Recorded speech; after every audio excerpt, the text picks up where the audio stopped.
Welcome to the deep dive. Today we are going to try to figure out the perfect learning theory for you. You sent us a really cool article that compares three big ones: behaviorism, cognitivism, and constructivism. We're really excited to take a look at it. Yeah, it's like we're going on a treasure hunt for knowledge. The map for this journey is this article called Behaviorism, Cognitivism, Constructivism, comparing critical features from an instructional design perspective. And it's written by Peggy A. Ertmer and Timothy J. Newby, just in case you want to read along with us. But don't worry if you don't want to read the whole thing. We'll be your guides through all the academic stuff. Yeah, we'll break it all down and help you figure out what each theory means, like how it applies to you. Okay, so let's start with the basics. The article starts off by asking this question: what is learning anyway? And they give us this definition. It says, learning is an enduring change in behavior or in the capacity to behave in a given fashion, which results from practice or other forms of experience. So what's interesting is that all three theories agree on this basic idea. They all think of learning as a change that happens because of some kind of experience. But the big difference is how they explain that change and like what makes it happen. So it's like they're all looking at the same thing, but from totally different angles. Exactly. That's what makes this deep dive so interesting. When we look at all these different perspectives, we can get a much better understanding of how learning works. Okay, so the article uses 7 key questions to compare these theories, kind of like a scorecard for each one. Let's put on our judging hats and see how each one does. All right, love it. Let's start off with behaviorism. Okay, let's pretend to be behaviorists for a minute. How would they explain how someone learns something new? Well, for behaviorists, learning is all about observable behavior. It's like a stimulus-response model. So think about when you were a kid learning multiplication tables. The flashcard with the problem is the stimulus. Your answer is the response. And when you do that over and over again, it strengthens that connection in your brain. Yeah, it's like you're making a path in your mind. The more you use it, the more clear it gets, like building muscle memory, but for your brain. Exactly. That's a great way to put it. And notice how the focus is all on those outside things, like the environment, or cues, or rewards. Those are the things that drive learning according to behaviorism. So do behaviorists care about what's happening inside the learner's head, like their understanding or their insights? You know, it's interesting, the kind of memory where you're consciously remembering facts or ideas, that's not a huge thing in behaviorism. It's more about forming those stimulus-response connections. So like you don't have to remember each little step of tying your shoes. You just do it automatically. It's like it's just become a habit, you know? It's Yeah. ingrained through repetition. So how does this habit formation, how does it play out when you have to use what you learned in a different situation? That's a great question. Behaviorists call that generalization. It means applying that learned behavior to similar situations. Think about when you were learning to drive a car, the skills you practiced in a parking lot. You know, those generalized to driving on actual roads. Yeah, that makes sense. But it seems like behaviorism might be missing something, right? Like it can't explain everything about learning. You're totally right. Behaviorism is good for explaining simple learning, like rote learning. But when it comes to more complex things, like how we learn language or how we think critically, it struggles. Because it's a lot more than just stimulus and response. There's a whole other world of mental activity happening that behaviorism just doesn't explain. So it's a good start, but we need a little more to get the whole picture, right? And that's where cognitivism comes in. Exactly. Cognitivism takes us deeper into the learner's mind. It shifts that focus from just what we can see to the internal processes that are happening. So we're going from the outside in, from what people do to what's happening in their brains. Cognitivism sounds a lot more like how we normally think about learning. Yeah, it does, right? It's more about knowledge. Cognitivists think that learning is about getting knowledge and building mental structures. They want to know how we pay attention, how we organize info, and how we solve problems. It's like we're upgrading from one of those old flip phones to a smartphone, you know? All the apps and features. Suddenly it can do way more. So how would a cognitivist say that learning happens? It's all about making mental models. So connecting new information to what you already know. You can think of your brain like a filing cabinet. Every time you learn something new, you're making a new file, labeling it, and then putting it in the right drawer so you can find it later. Okay, I like that. So it's not just about taking in information. It's got to be active, right? You're processing it and figuring it out. Exactly. The learner is really doing the work here. And lots of things can affect how they learn. Of course, good explanations and practice are important, but so are things like what the learner already knows, what their goals are, their learning strategies, even their motivation. It's a really complex process. So the learner is kind of creating their own learning experience. They're not just waiting to be filled up with knowledge. I like that, yeah. And memory's a big part of this. It's not just about storing stuff. It's about how that knowledge is organized and how it's all connected. Like, think about those diagrams and stuff you see in textbooks. Those are actually tools to help you process information and make it stick. So it's about those connections, those links between ideas. That makes a lot of sense. Okay, so how does this idea of transfer work here? How do we use what we've learned in new situations? Transfer is all about how well we've organized and saved that information. And if we could figure out how to use it in a different context, it's not about memorizing. It's about understanding those basic ideas and concepts. So it's like you can take stuff out of that mental filing cabinet and use it to build something new, adapt it to a different problem. Exactly. And this is where cognitivism is really good at explaining complex stuff, like problem solving or critical thinking. It knows that there's way more going on in the brain than just those simple connections. Okay, I think I'm getting it. So how does all this work when we design instruction? What are the key ideas for making good learning from a cognitivist point of view? Well, both behaviorism and cognitivism use things like feedback, but in different ways. For behaviorists, it's about getting you to do the right thing over and over.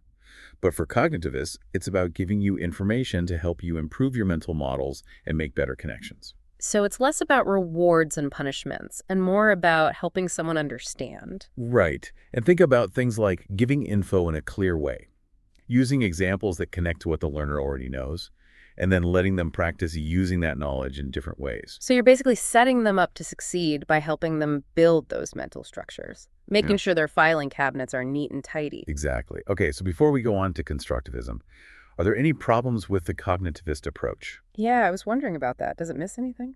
Well, some people say that it focuses too much on the individual, like what's going on in their head, and it forgets about the social stuff or the cultural context.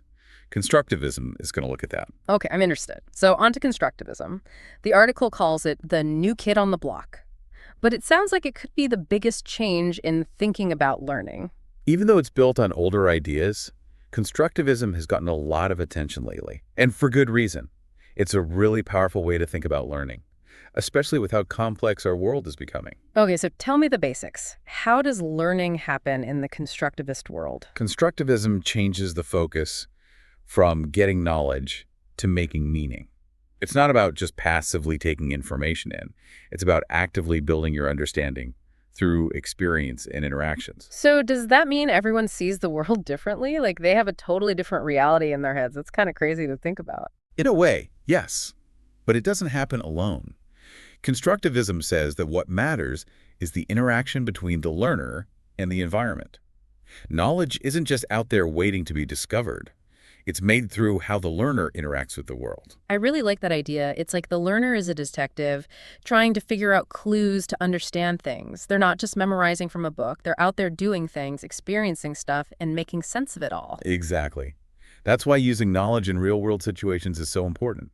Constructivist learning means authentic tasks and real contexts. Okay, can you give me an example? Sure. Think about learning a new language. A constructivist approach would be all about using that language in real life, like talking to native speakers. Maybe even traveling to a country where they speak that language.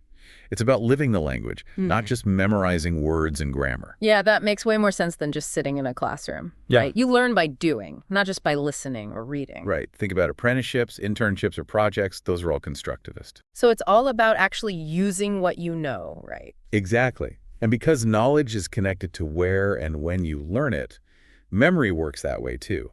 You might remember something better if you're in the same place where you learned it. Oh, yeah. Like when you walk into a room and suddenly remember something that happened there a long time ago, the place brings back the memory. Right. It's not just about storing info. It's about connecting it to what you've done. And that brings us to transfer. Okay, so how does transfer happen in constructivism? Well, because it's all about understanding through experience, transfer just happens more naturally. Yeah. You're not trying to use some rule you memorized. You're using your experience to come up with something that works for that situation. It's about being adaptable. So you're building this adaptable toolkit of knowledge and skills, and you can use it in all kinds of situations. You're not just stuck with a set of rules. That's a great way to think about it. And that adaptability is so important these days. because problems are complicated and there's not always one right answer. We need people who can think creatively and solve problems on their own. Okay, I'm starting to see the power of constructivism, but just like the other theories, I'm sure it has its downsides too. What are those? Yeah, you're right. No theory is perfect. Constructivism is great for developing higher-level thinking and really understanding things, but it might not be the best for just learning basic facts. So there's still a place for those flashcards and drills for certain kinds of learning. Exactly. Sometimes you just got to memorize some stuff. It's all about finding the right balance. That makes sense. So how does constructivism help with instructional design? How do we create these really cool, real-world learning experiences? Well, a designer who uses constructivism wants to guide the learner to build their own understanding, not just take in information. They design activities that let learners explore, experiment, work together, and create.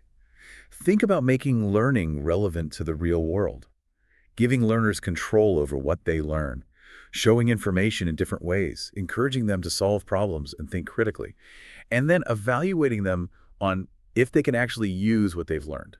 This is so cool. I'm already thinking about how I can use these ideas in my own work. But before we finish up, I have this question. Which theory is the best one? You know, that's what everyone wants to know. But the article makes a really good point. There isn't one best theory. The best one depends on the person, the thing they're trying to learn, and how far along they are in that learning journey. So it's more about understanding what each theory is good at and choosing the right one for the job. Yeah. The article says that different theories work better at different points in the learning process. When you're just starting out, a more structured, direct approach might be good. But as you learn more, you need to be able to explore, experiment, and collaborate. It's like you wouldn't use a hammer to screw in a light bulb. You need the right tool for the job. Right. And that's what they call being systematic eclectic. It means knowing all the theories and then picking the best one for the specific goal and what the learner needs. It's like you've got a whole toolbox of learning theories. Exactly. You don't just pick one. You can mix them, match them, and change them to fit the situation. No more arguing about which learning theory is better. It's about using them all together. Yeah, exactly. They all have something to offer. And when we combine them in a smart way, we can make learning really effective and engaging. This has been so insightful. I feel like I'm understanding learning in a whole new way. I know, me too. It's amazing how much these theories can tell us about how we learn ourselves and how we can help others learn better. Before we wrap up, I want to talk about something the article mentions about how technology is changing the way we learn. Oh yeah, for sure. The internet, technology being everywhere, these digital natives, it's changing everything about how we learn and how we design learning experiences. It's like learning itself is evolving, isn't it? Exactly. And that's why we need to be able to change and be open to new ways of thinking about learning, both as learners and as educators. So how do these changes with technology and learners connect to all the theories we've been talking about? Well, think about how the internet has made it so easy to find information. We don't have to just rely on experts or books anymore. We can get info from tons of sources, connect with people all over the world who have the same interests, like we're all carrying around a library in our pockets. Yeah, and we're always adding to it, sharing stuff and learning from each other. Exactly. And all this informal learning, this creating knowledge together, has really made people pay attention to constructivism, because it's all about learning through social interaction and real-world stuff. And those digital natives the article talks about, they just seem to be naturally good at this. Yeah, they grew up with all this tech. They're used to doing a bunch of things at once, getting info instantly, learning by doing things together. It's like they speak a different language when it comes to learning. It's like they speak a different language. So how do we change our teaching to help these learners? That's the big question, isn't it? The old way of teaching, with lectures and stuff, just doesn't work anymore.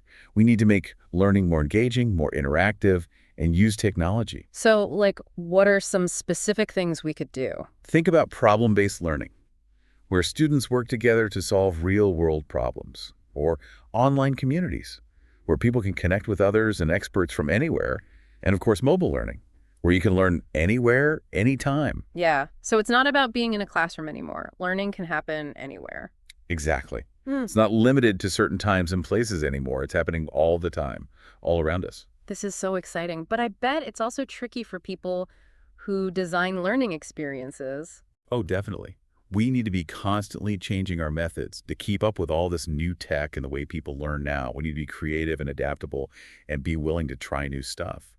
So what does all this mean for the future of learning? I think we're entering a really exciting time in education. Technology has given us amazing tools to make learning personal, connect learners from all over, and make truly immersive learning experiences. It seems like the possibilities are endless, but we got to remember that learning is still about people. For sure. Doesn't matter how cool the technology is, learning is still about connecting with others, sharing ideas, and making sense of things together. That's a beautiful way to put it. And that brings us back to the core of these learning theories, figuring out how humans learn best, and then making experiences that help them grow and develop.